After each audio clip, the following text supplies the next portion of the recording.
Isn't this so beautiful, Vortex? Just listen to this.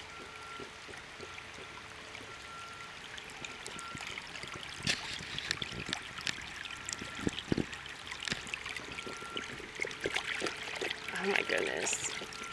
I want to swim in this, but I know it's not a good idea.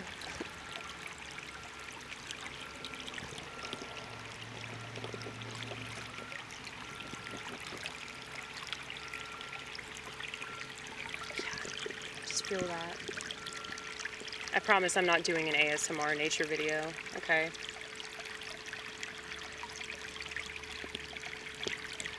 You know, I was thinking about this the other day, how, like, I shit on people that make podcasts, but, you know, what I do is, you know, showcase my perspective through talking, so how am I any different?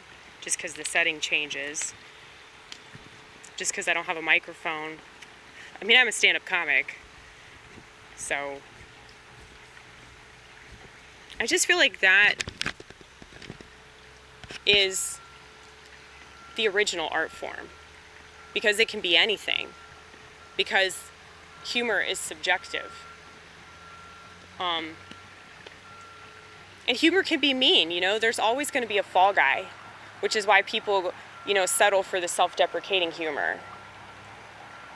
And I've seen that more times than not. When somebody's bombing on stage, they just acknowledge the fact that they're bombing, and everybody laughs at that, but that's not a win, honey. I mean, I get, like, accepting failure and being able to move on from that, but I've just seen too many people fall back on that always.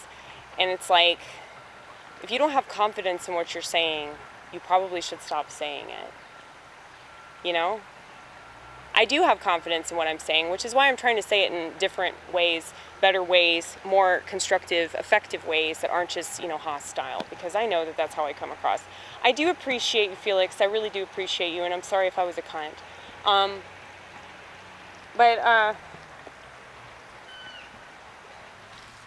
my God. I almost stepped in shit, y'all. I'm assuming that's what it is, since there are a bunch of flies around it.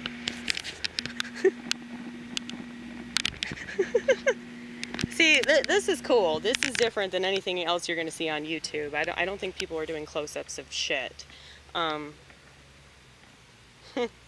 Shout out to my Aimless channel. I used to take a dump repeatedly. I did that in order to portray my sentiment towards people being on the internet all the time. So it seems to me that all people do is take a dump. They're just doing that with their mouth, you know? And I know that I do that in a way, but it's okay because I'm a fucking comedian, okay? If all these people on Twitter were just like, no, actually I'm a comedian, then it would be okay. Like, really. If they just said, oh yeah, I was just doing comedy the whole time, it was really dark, you know? That would be fine. Because they'd be like, oh, I'm working on a bit, you know?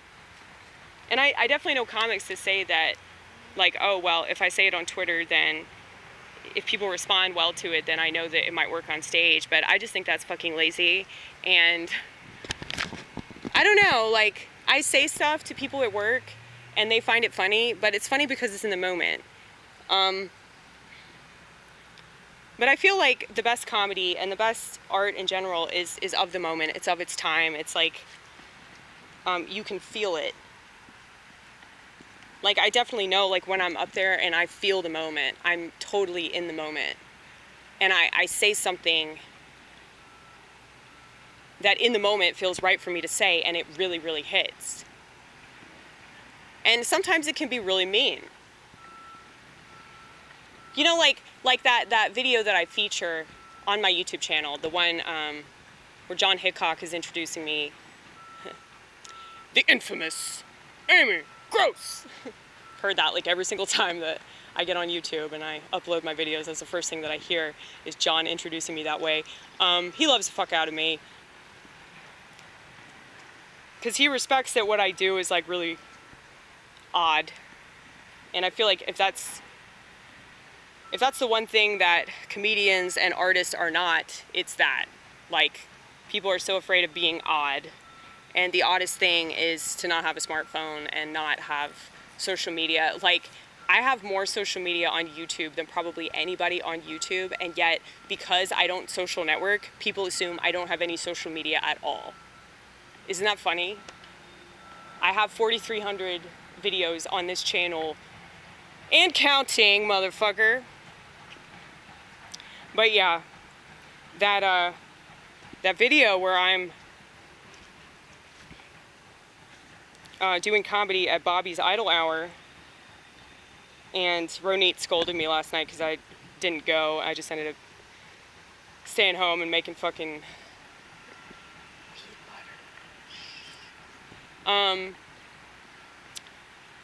yeah, so I did that instead. But yeah, that video though, where I'm like totally like in the moment, and I'm talking about fur babies, like people that refer to their dogs as babies, and they say like I'm a dog mommy, or I'm a dog daddy, or some shit like that. And I said, like, man, don't you just want these people to kill themselves? Like, that was in the moment. And it was really funny because it was like, you know, totally honest. Not really a joke or a bit, just like a fact, you know, like people that put their animal on the same level as humans. And people don't understand like the universal effect of that. That like we're elevating animals and then downgrading ourselves to animal level. And not opposed to dog ownership if you're a man, but a woman that acts like a man can have a dog, okay?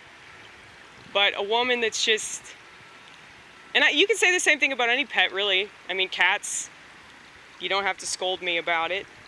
I love the fuck out of Paisley, but like, you know, I don't survive by my animals. You know what I mean? Like, if these people die, it's like, are they survived by their dog? Are they survived by their massive amount of cats? Probably not. Because their animals rely on them. And obviously that animal didn't like protect them from death, you know? But I guess, yeah, family members don't. You can't guarantee. The only thing that guarantees that you can escape death is Jesus Christ. But that's because you have to accept regular ass death. And when you do that, you're a lot more free. Because you don't have this fear that's, you know, holding you back, telling you can't do this, you can't do that, because of all the hazards involved. Or I have to do this, or I have to do that, even though it doesn't make logical sense, and this government's terrible, and I probably shouldn't be listening to anything that they say about anything. But here I am, once again, conforming to the world, because I want to be liked, I want to fit in, I don't want to lose the stuff that they tell me I'm going to lose. Now, what if that's a lie? Or what if losing it's actually worth it? What if losing it is better? What if in losing it you gain way more? You know, that's what people don't understand, because everything's like a transaction. There's pluses and minuses, you know? Status, status, status. Well, there ain't no status out here. There's no such thing as status out in these parts, okay? This bubbling brook here does not give a flying fuck about my status unless y'all know something I don't.